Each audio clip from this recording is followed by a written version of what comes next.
நாம் இப்போ marginal costing chapter தான் பார்க்க போகிறோம். Marginal costing introduction.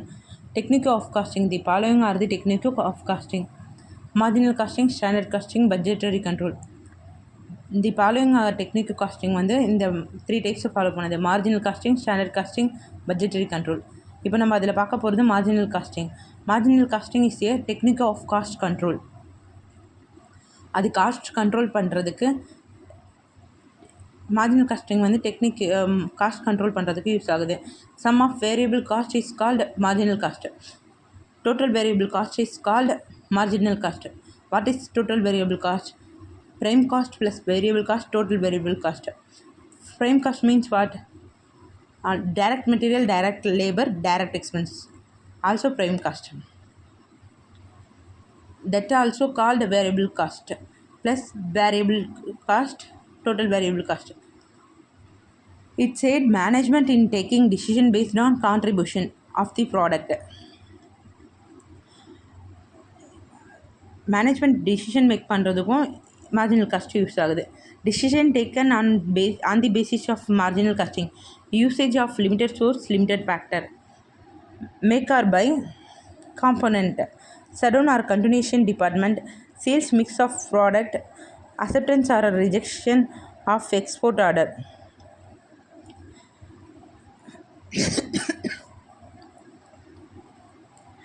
இது வந்து ஒரு கம்பெனி ஷட் டவுன் பண்ணலாமா இல்லை கண்டினியூ பண்ணலாமான்றதுக்காகவும் யூஸ் ஆகுது marginal costing. Sales of mix product.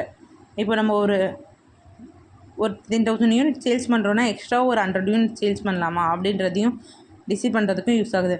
Acceptance or rejection order, export order. இப்போது எக்ஸ்போர்ட் ஆர்டரை ரிஜெக்ட் பண்ணலாமா இல்லை அக்செப்ட் பண்ணலாமா எக்ஸ்ட்ராவா அப்படின்றதையும் டிசிஷன் எடுக்கிறதுக்கு யூஸ் ஆகுது. To take the above decision, the following formula are used. Marginal காஸ்டிங்க்கு இந்த ஃபார்முலாலாம் யூஸ் ஆகுது. மார்ஜினல் காஸ்டிங் ஃபார்முலா பொறுத்த வரைக்கும் எப்படி கேட்டாலும் நம்ம அந்த ஒரே ஃபார்முலா வச்சு நிறைய மெத்தடில் யூஸ் பண்ண முடியும். இப்போ இந்த ஃபார்முலா ஃபுல்லாகவே பிவி ரேஷியோ தான். பிவி ரேஷியோ கண்டுபிடிக்கிறதுக்கான மெத்தட் தான். PV ratio equal to contribution by sales into 100. Contribution. What is contribution?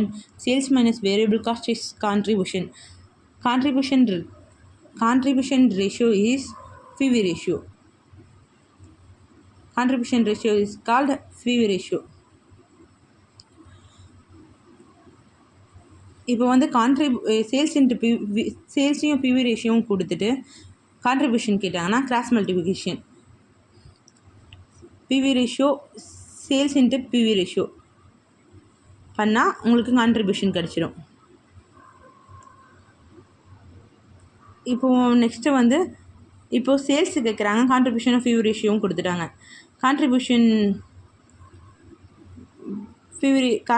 Divided by PV ratio also sales. PV ratio equal to 1 minus variable cost ratio. இப்போ variable cost ratio மட்டும் தான் கொடுத்துருக்காங்க. அப்போ total sales என்ன வச்சுப்போம்? 1 வச்சுப்போம். 1 மைனஸ்லேருந்து variable cost கழிச்சா உங்களுக்கு பிவி ரேஷியோ கிடைச்சிடும் அப்படி சொல்கிறாங்க.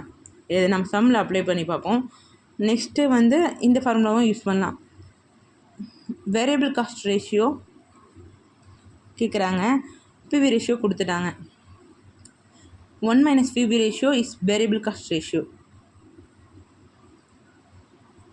பிவி ரேஷியோ இந்த ரேஷியோ தான், இந்த மெத்தட் தான் நிறைய சம்க்கு யூஸ் ஆகும். PV ratio equal to change in profit, change in sales into 100. இப்போ வந்து நான் என் பக்கத்து வீட்டில் இருக்கவங்க வந்து இப்போ கன்ஸ்ட்ரக்ஷன் பண்ணுறாங்க.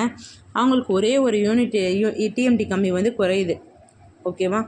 நான் வந்து அவங்க வந்து என்கிட்ட கேட்குறாங்க, என்னால் ட்ராவல் பண்ண முடியல, எனக்கு ஒரு டிஎம்டி வாங்கிட்டு வந்துட்டாங்க, ஒரு டிஎம்டி ஸ்டீல் கம்பி வாங்கிட்டு வந்துட்டாங்க அப்படி சொல்லி கேட்குறாங்க. ஸோ நான் அந்த டிஎம்டி 1 யூனிட்டை வந்து நான் வந்து 1 யூனிட் எவ்வளோக்கு வாங்குறேன்னா 70 ரூபீஸ்க்கு வாங்குறேன். So variable cost is 70 rupees. நான் அதை அவருக்கு எவ்வளோக்கு தரேன்னா 100 ரூபாய்க்கு தரேன். ஸோ எனக்கு ப்ராஃபிட் எவ்வளோ கிடைக்குதுன்னா 30 rupees. Sales minus variable cost is contribution. So இதுதான் மார்ஜினல் காஸ்டிங் சொல்லுவாங்க.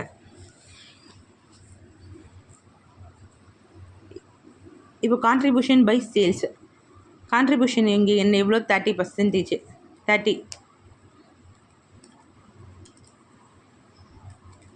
30 டிவைடட்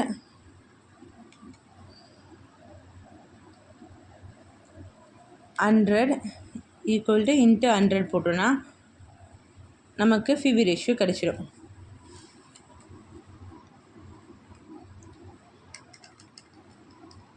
இப்போ கான்ட்ரிபியூஷனும் பிவி ரேஷியோவும் கொடுத்துட்டாங்க. கான்ட்ரிபியூஷன் எவ்வளோ?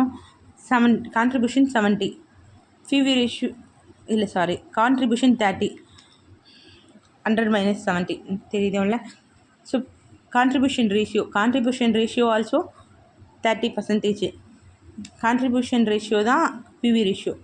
So 30 divided 30%, 100 rupees. சேல்ஸோட ப்ரைஸ் வந்துடுச்சு. நெக்ஸ்ட்டு வந்து PV ratio equal to 1 minus variable cost ரேஷியோன்னு சொல்லியிருக்காங்க. நம்ம வேரியபிள் காஸ்ட் ரேஷியோ என்ன சொல்லியிருக்கோம்? 70%. இப்போது 1 மைனஸ் வேரியபிள் காஸ்ட் ரேஷியோ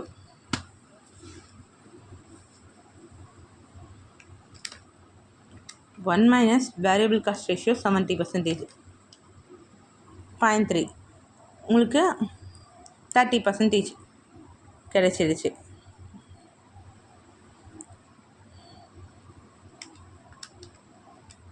அதாவது 30 rupees கிடைச்சிருச்சு.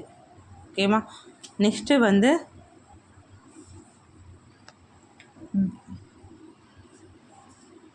Variable cost ratio 1 minus PV ratio. Variable cost ratio கேட்குறாங்க. 1 minus PV ratio. PV ratio என்னது? 30%. வேரியபிள் காஸ்ட் ரேஷியோ கேட்குறாங்க. So 1 minus variable cost ratio 1 minus variable cost ratio எவ்வளோ? Variable cost ratio வந்து 30% with PV ratio கொடுத்துட்டு variable cost ratio கேட்குறாங்க. 1 minus 30% equal to 70. இது into 100 பண்ணோன்னா 70%. இது 0.7 இருந்துச்சுன்னா இது ரேஷியோவில் இருக்குது, 70% ரேஷியோவில் இருக்குது. ஓகேவா காய்ஸ்? உங்களுக்கு புரிஞ்சிச்சின்னு நினைக்கிறேன். புரியலைன்னா கமெண்ட்ஸில் கேளுங்க. நெக்ஸ்ட் வீடியோவில் நம்ம margin of safety, break even point பார்க்கலாம், பிரேக் ஈவன் சேல்ஸ் பார்க்கலாம்.